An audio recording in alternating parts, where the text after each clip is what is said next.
realization that the Sun's energy comes from nuclear fusion reactions in its core, fusing hydrogen into helium. In 1935, Eddington went further and suggested that other elements also might form within stars. Fred Hoyle elaborated on this premise by arguing that evolved stars called red giants created many elements heavier than hydrogen and helium in their cores. When a red giant finally casts off its outer layers, these elements would then be recycled to form other star systems. Formation. Pre-solar nebula. The nebular hypothesis says that the Solar System formed from the gravitational collapse of a fragment of a giant molecular cloud. The cloud was about 20 parsec (65 light-years) across, while the fragments were roughly 1 parsec (3¼ light-years) across. The further collapse of the fragments led to the formation of dense cores 0.01 to 0.1%, 2,000 to 20,000 astronomical units in size. One of these collapsing fragments, known as the pre-solar nebula, formed what became the Solar System. The composition of this region, with a mass just over that of the Sun m, was about the same as that of the Sun today, with hydrogen, along with helium and trace amounts of lithium produced by Big Bang nucleosynthesis, forming about 98% of its mass. The remaining 2% of the mass consisted of heavier elements that were created by nucleosynthesis in earlier generations of stars. Late in the life of these stars, they ejected heavier elements into the interstellar medium. The oldest inclusions found in meteorites, thought to trace the first solid material to form in the pre-solar nebula, are 4,568.2 million years old, which is one definition of the age of the Solar System. Studies of ancient meteorites reveal traces of stable daughter nuclei of short-lived isotopes, such as iron-60, that only form in exploding, short-lived stars. This indicates that one or more supernovae occurred near the Sun while it was forming. A shock wave from a supernova may have triggered the formation of the Sun by creating relatively dense regions within the cloud, causing these regions to collapse. Because only massive, short-lived stars produce supernovae, the Sun must have formed in a large star-forming region that produced massive stars, possibly similar to the Orion Nebula. Studies of the structure of the Kuiper belt and of anomalous materials within it suggest that the Sun formed within a cluster of between 1,000 and 10,000 stars with a diameter of between 6.5 and 19.5 light-years and a collective mass of 3,000 m. This cluster began to break apart between 135 million and 535 million years after formation. Several simulations of our young Sun interacting with close-passing stars over the first 100 million years of its life produce anomalous orbits observed in the outer Solar System, such as detached objects. Because of the conservation of angular momentum, the nebula spun faster as it collapsed. As the material within the nebula condensed, the atoms within it began to collide with increasing frequency, converting their kinetic energy into heat. The center, where most of the mass collected, became increasingly hotter than the surrounding disk. Over about 100,000 years, the competing forces of gravity, gas pressure, magnetic fields, and rotation caused the contracting nebula to flatten into a spinning protoplanetary disk with a diameter of about 200 astronomical units and form a hot, dense protostar, a star in which hydrogen fusion has not yet begun. At the center, at this point in its evolution, the Sun is thought to have been a T Tauri star. Studies of T Tauri stars show that they are often accompanied by disks of pre-planetary matter with masses of 0.001 to 0.1 m. These disks extend to several hundred O. The Hubble Space Telescope has observed protoplanetary disks of up to 1,000 astronomical units in diameter in star-forming regions such as the Orion Nebula, and are rather cool, reaching a surface temperature of only about 1,000 kelvins at their hottest.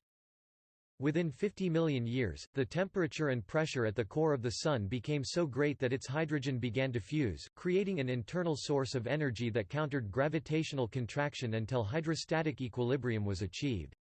This marked the Sun's entry into the prime phase of its life, known as the main sequence. Main sequence stars derive energy from the fusion of hydrogen into helium in their cores. The Sun remains a main sequence star today. Formation of the planets. The various planets are thought to have formed from the solar nebula, the disk-shaped cloud of gas and dust left over from the Sun's formation. The currently accepted method by which the planets formed is accretion, in which the planets began as dust grains in orbit around the central protostar. Through direct contact, these grains formed into clumps up to 200 meters in diameter, which in turn collided to form larger bodies, planetesimals, of approximately 10 km in size. These gradually increased through further collisions, growing at the rate of centimeters per year over the course of the next few million years. The inner solar system, the region of the solar system inside 4 astronomical units, was too warm for volatile molecules like water and methane to condense, so the planetesimals that formed there could only form from compounds with high melting points, such as metals like iron, nickel, and aluminium, and rocky silicates. These rocky bodies would become the terrestrial planets: Mercury, Venus, Earth, and Mars. These compounds are quite rare in the universe, comprising only 0.6% of the mass of the nebula, so the terrestrial planets could not grow very large. The terrestrial embryos grew to about 0.05 Earth masses m and ceased accumulating matter about 100,000 years after the formation of the Sun. Subsequent collisions and mergers between these planet-sized bodies allowed terrestrial planets to grow to their present sizes. See terrestrial planets below. When the terrestrial planets were forming, they remained immersed in a disk of gas and dust. The gas was partially supported by pressure and so did not orbit the Sun as rapidly as the planets. The resulting drag and, more importantly, gravitational interactions with the surrounding material caused a transfer of angular momentum, and as a result the planets gradually migrated to new orbits.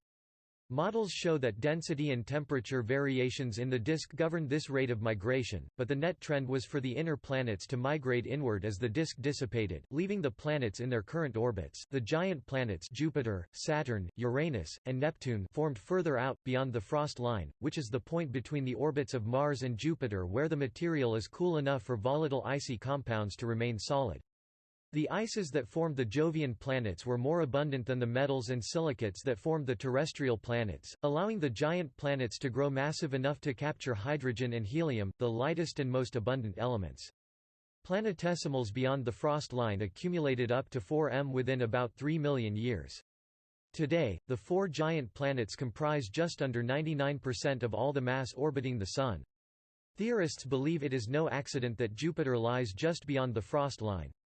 Because the frost line accumulated large amounts of water via evaporation from infalling icy material, it created a region of lower pressure that increased the speed of orbiting dust particles and halted their motion toward the Sun. In effect, the frost line acted as a barrier that caused material to accumulate rapidly at approximately 5 astronomical units from the Sun. This excess material coalesced into a large embryo or core on the order of 10 m, which began to accumulate an envelope via accretion of gas from the surrounding disk at an ever-increasing rate. Once the envelope mass became about equal to the solid core mass, growth proceeded very rapidly, reaching about 150 Earth masses approximately 105 years thereafter and finally topping out at 318 m. Saturn may owe its substantially lower mass simply to having formed a few million years after Jupiter, when there was less gas available to consume. Tauri stars like the young Sun have far stronger stellar winds than more stable, older stars. Uranus and Neptune are thought to have formed after Jupiter and Saturn did, when the strong solar wind had blown away much of the disk material. As a result, those planets accumulated little hydrogen and helium—not more than 1 m each. Uranus and Neptune are sometimes referred to as failed cores. The main problem with formation theories for these planets is the timescale of their formation. At the current locations it would have taken millions of years for their cores to accrete. This means that Uranus and Neptune may have formed closer to the Sun—nearer even between Jupiter and Saturn—and later migrated or were ejected outward. See planetary migration below. Motion in the planetesimal era was not all inward toward the Sun. The stardust sample return from comet Wild 2 has suggested that materials from the early formation of the Solar System migrated from the warmer inner Solar System to the region of the Kuiper Belt. After between 3 and 10 million years, the young Sun's solar wind would have cleared away all the gas and dust in the protoplanetary disk, blowing it into interstellar space, thus ending the growth of the planets. Subsequent evolution. The planets were originally thought to have formed in or near their current orbits. From that a minimum mass of the nebula, i.e. the protoplanetary disk, was derived that was